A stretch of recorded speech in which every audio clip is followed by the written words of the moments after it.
Seandainya kita mau mendengarkan apa yang dari para alim ulama terdahulu, ulama yang penuh dengan suatu kehati-hatian, dengan suatu pernyataan, la tukhalitun nas ma'al ilmi ma'al jahli ma'al ghaflati wan naumi.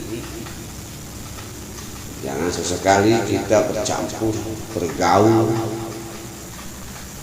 setelah orang-orang yang ma'al buta,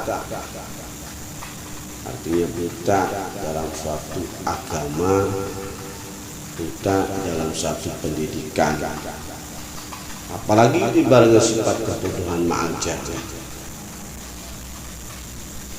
Tambah dengan adanya mal ghaflati wan naum, dia lali, dia lalai, dia lupa, wan naum, dan selalu tertidur, tidak ingat kepada Allah Subhanahu wa ta'ala. Yang seharusnya bagaimana? Yang seharusnya kita khalituhum bil basirati wal ilmi wal yaqin. Kita bergaul pada orang tersebut, orang sekeliling kita, dengan bil basir, dengan suatu penglihatan kita, wal ilmi, dan ilmu, wal yaqin, kesemangatan kita. Itu cara menilai, cara pandang, mencari ilmu, agar supaya apa? Agar supaya kita terjaga dari hal-hal yang tidak diinginkan, dari hal-hal yang tidak atas di hadapan Allah Subhanahu wa ta'ala. Dan apabila faidah ra'aita, apabila kamu melihat kepada minhum, melihat pada orang-orang tersebut, ma tahmidu fattabi'u, kalaupun kamu melihat kepada orang-orang yang selalu memuji kepada Allah Subhanahu wa ta'ala, fattabi'u, ikut, jangan sampai tertinggalkan. Dan apabila wa idza ra'aita minhum ma yasuk, apabila kalian melihat pada orang-orang tersebut ma yasuk, sesuatu kejelekan yang menimbulkan pada diri kalian, pastani, tinggalkan.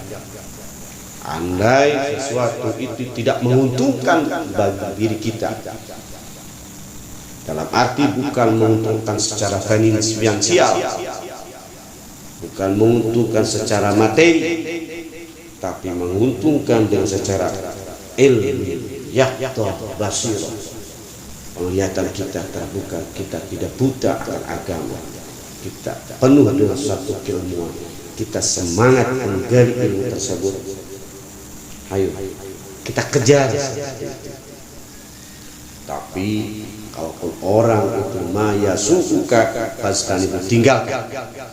Apabila kamu benar melihat orang-orang tersebut melakukan suatu amal kejelekan, pasti bergegaslah. Waraddahu, tinggalkan, tolak semua itu. Agar supaya apa? Agar supaya kita antum fi ghaflatin kuliyatin anil haqqi subhanahu wa ta'ala. Kalaupun kamu memang terbelenggu, terobsesi, terpaku kepada orang-orang yang senang melakukan suatu kejelekan, senang melakukan hal yang tidak pantas di depan Allah Subhanahu wa ta'ala, berarti kalian semua antum fi ghaflatin kuliyatin anil haqq, lupa kepada Allah Subhanahu wa ta'ala. Oleh karena itu, alaikum bil yaqdatillah, semangat kita menghadap kepada Allah Subhanahu wa ta'ala. Bukan hanya kita menghadap Allah Subhanahu wa ta'ala aja dengan secara semangat, tapi wa alaikum bil luzumil masajid, kita benar-benar tetap hati kita tidak lepas dari sekian masjid yang ada di sekeliling kita. Ketika kita sudah berada di dalam masjid, apakah kita berdiam-diam? Ternyata tidak. Wa kasratus sholati 'alan Nabi sallallahu alaihi wasallam. Memperbanyak sholawat kepada Rasulullah sallallahu alaihi wasallam. Mengapa demikian? Fa innahu qala, sesungguhnya Rasulullah sallallahu alaihi wasallam telah bersabda, "Lau nazala minas sama'i nar, fama naja minha illa ahlul masajid." Andai turun dari langit api yang diturunkan dari langit, lama naja minha illa ahlul masajid, tidak akan selamat terkecuali orang-orang yang ahli masjid. Artinya, orang kalau sudah cinta dengan masjid, orang berdiam di dalam masjid, insya Allah dijauhkan dari bara api neraka. Makanya Rasulullah SAW menyatakan seperti itu, "Lau najala minas sama", andai turun dari langit narun, api, segumpal api, lama naja minha, semua tidak akan selamat illa ahlul masajid, terkecuali ahli masjid. Mengapa demikian? Diperkuat lagi oleh Rasulullah sallallahu alaihi wasallam. Walihada qala Nabi sallallahu alaihi wasallam, aqrabu ma yakunul 'abdu min rabbi idza kana sajidan. Sedekat-dekatnya seorang hamba kepada Allah Subhanahu wa taala adalah idza kana sajidan, di mana dia bersujud di hadapan Allah Subhanahu wa taala. Mungkin itu saja dan mudah-mudahan bisa bermanfaat. Sekian, terima kasih. Assalamualaikum warahmatullahi wabarakatuh.